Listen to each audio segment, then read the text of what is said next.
안녕하세요 여러분. 오늘은 한 아버지의 이야기를 들려드리려 합니다. 평생을 자식을 위해 살았지만 결국 가슴속에서 그 자식을 지워야 했던 한 아버지의 이야기입니다. 올해 73, 박철수 씨의 이야기입니다. 박 씨는 평생 건설 현장에서 일했습니다.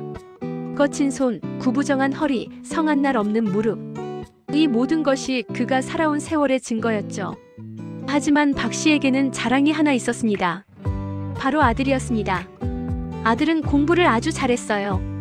동네에서 수재라는 소리를 들으며 자랐죠.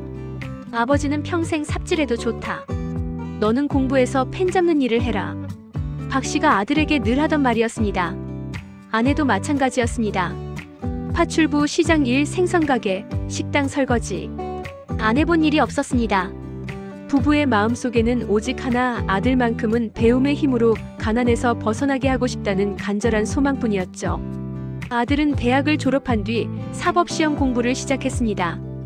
괜찮다. 고시라는 게 원래 오래 걸리는 거잖냐. 너는 할 수 있어. 아버지가 어떻게든 뒤를 받쳐줄 테니까. 생활비, 고시원 비용, 대학 학자금 대출 상환. 돈은 계속 들어갔습니다. 박 씨는 낮에는 현장 일을, 밤에는 대리운전을 했습니다. 자정이 넘어 집에 돌아와 소주 한 잔으로 하루의 피로를 달래면서도 고시원에서 공부하고 있을 아들을 생각하면 마음이 뿌듯했습니다. 손가락이 부러져도 허리가 끊어질 듯 아파도 박 씨는 다시 현장으로 돌아갔습니다. 그리고 마침내 아버지, 합격했어요. 몇 번의 낙방 끝에 아들은 변호사가 되었습니다. 동네에 현수막이 걸렸습니다. 사람들이 엄지손가락을 치켜세우며 축하했습니다. 개천에서 용났네. 박 씨는 자신이 변호사가 된 것보다 더 기뻤습니다. 평생 이날을 위해 살아온 것 같았으니까요. 아들은 서울의 큰 법률사무소에 입사했습니다. 그리고 결혼도 했죠. 결혼 상대는 부유한 집안의 딸이었습니다. 상견례 자리에서 사돈이 말했습니다. 저희가 신혼집이랑 혼수는 모두 준비할게요. 예물도 신경 쓰지 마세요. 박 씨는 평생 몇 번 입어보지 않은 정장을 입고 조심스럽게 말했습니다. 마음은 감사합니다만 저희도 아들 결혼시키려고 모아둔 돈이 조금 있습니다. 예식 비용 일부만이라도 보태겠습니다. 그런데 아들의 얼굴이 굳어졌습니다. 아버지, 그냥 장인어른이 하시자는 대로 하세요. 상견례가 끝난 후 아들이 박 씨에게 화를 냈습니다. 아버지, 꼭 그렇게 말씀하셔야 했어요? 우리 집에서 해줄 수 있는 게 거의 없는데 굳이 얼마 되지도 않는 돈을 보태겠다고. 돈 없이 자존심 세우는 게 더 창피한 거라고요. 그날 밤 박 씨는 잠들지 못했습니다. 내가 아들에게 부끄러운 존재인가. 결혼 후 아들의 삶은 완전히 달라졌습니다. 능력도 있었지만 부유한 처갓집의 영향도 컸죠. 아들은 박 씨 부부의 낡은 집을 리모델링해 주었습니다. 가끔 용돈도 보냈습니다. 하지만 명절에도 집에 잘 오지 않았습니다. 오더라도 근처 숙소에 묵고 갔죠. 어느 날 박 씨는 서울에 볼 일이 있어 올라가게 되었습니다. 아들이 식사를 같이 하자고 했습니다. 그런데 집이 아닌 고급 식당이었습니다. 메뉴판을 받아든 박 씨는 난감했습니다. 무슨 음식인지 도무지 알 수가 없었거든요. 너희가 알아서 시켜줘라. 내가 이런 데는 처음이라서.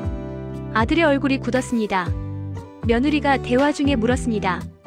아버님은 한국이랑 같은 고등학교 나오셨어요? 박 씨의 얼굴이 하얗게 질렸습니다.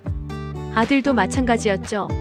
사실 박 씨는 중학교까지밖에 나오지 않았습니다. 가난 때문에 일찍 일을 시작해야 했거든요.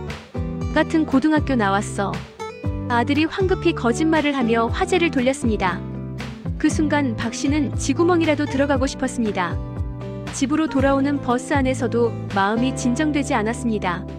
아들이 성공해서 뿌듯하면서도 자신이 너무나 보잘것없이 느껴졌습니다. 그로부터 몇 년 후였습니다. 박 씨는 지인의 장례식 때문에 서울에 올라갔습니다. 아내가 말했었죠. 장례식장이 한국이 사무실 근처라던데 들렀다 오지 그래요. 박 씨는 아들에게 전화했습니다.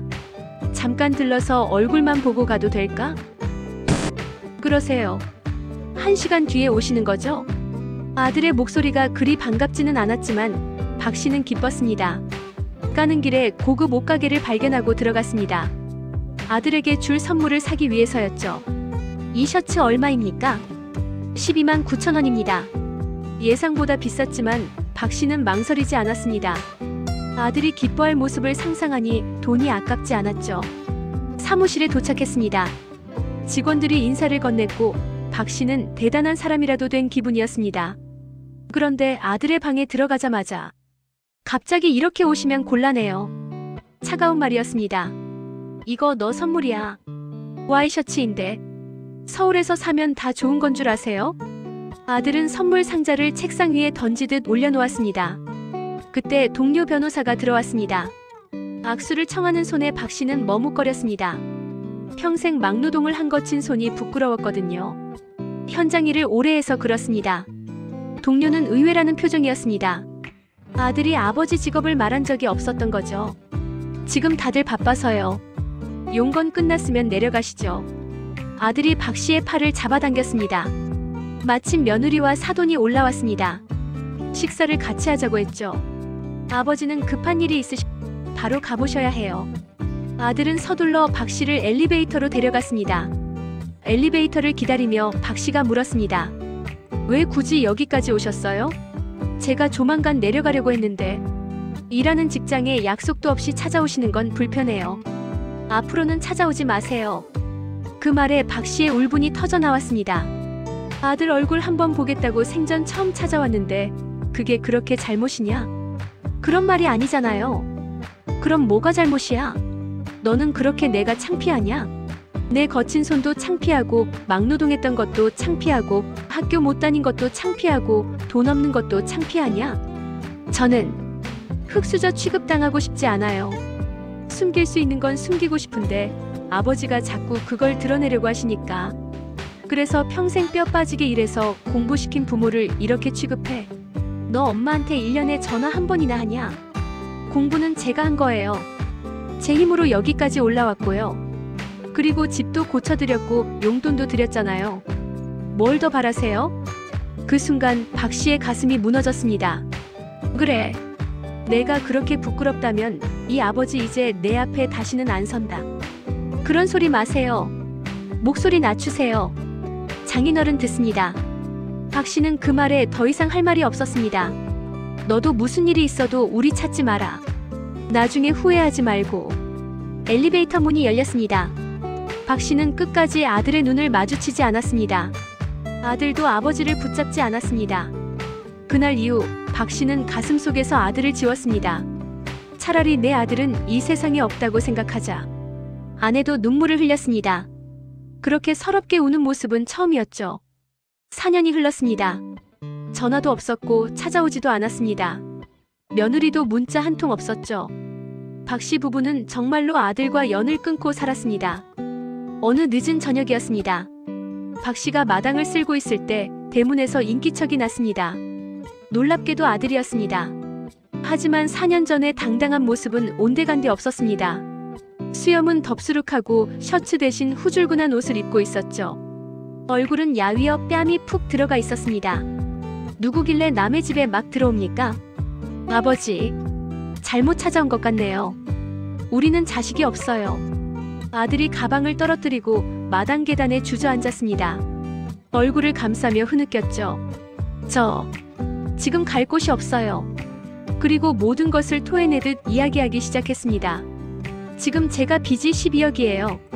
처갓집 사업이 망하면서 큰 빚이 생겼고 아들이 그걸 메우려다가 함께 무너졌다는 이야기였습니다. 사무실도 정리하고 파산 신청을 했다고 했습니다. 그 과정에서 이혼까지 했고요. 죄송해요. 이렇게 되고 나니까 어머니 아버지밖에 떠오르지 않았어요.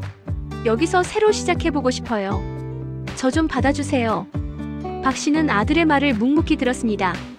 4년이란 시간이 흘렀지만 지난날의 상처는 전혀 희미해지지 않았습니다. 돌아가라. 다시 시작하더라도 우리 집은 아니야. 우리는 너 없는 사람으로 생각하고 살고 있으니까 뭘 하든지 스스로 알아서 해. 아버지, 제가 이렇게 잘못했다고 말씀드리잖아요. 그때 아내가 들어왔습니다. 한번 연을 끊었으면 사과 몇 마디에 그게 이어지겠니? 겨우 마음 추스르고 살고 있으니까 썩 나가서 다시는 오지 마. 아내는 아들을 대문 밖으로 내보냈습니다. 아들은 잠시 문 밖에 있는 듯 하더니 이내 인기척이 사라졌습니다. 박 씨도 한참을 마당에 앉아 있었습니다. 하지만 그 대문이 다시 열리는 일은 없었습니다. 여러분, 오늘 이야기는 여기서 마칩니다. 부모의 사랑은 조건이 없습니다. 하지만 그 사랑을 당연하게 여기는 순간 모든 것이 무너질 수 있습니다. 박 씨는 아들을 위해 평생을 바쳤습니다.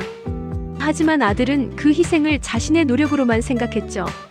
성공했을 때 함께 기뻐해줄 사람, 넘어졌을 때 일으켜줄 사람. 그게 바로 부모입니다. 하지만 그걸 깨달았을 때는 이미 너무 늦어버린 건 아닐까요? 여러분은 어떻게 생각하시나요? 오늘 이야기가 여러분께 작은 울림이 되었기를 바랍니다. 다음에도 좋은 이야기로 찾아뵙겠습니다. 구독과 좋아요로 함께 해주시면 더 큰 감동으로 보답하겠습니다.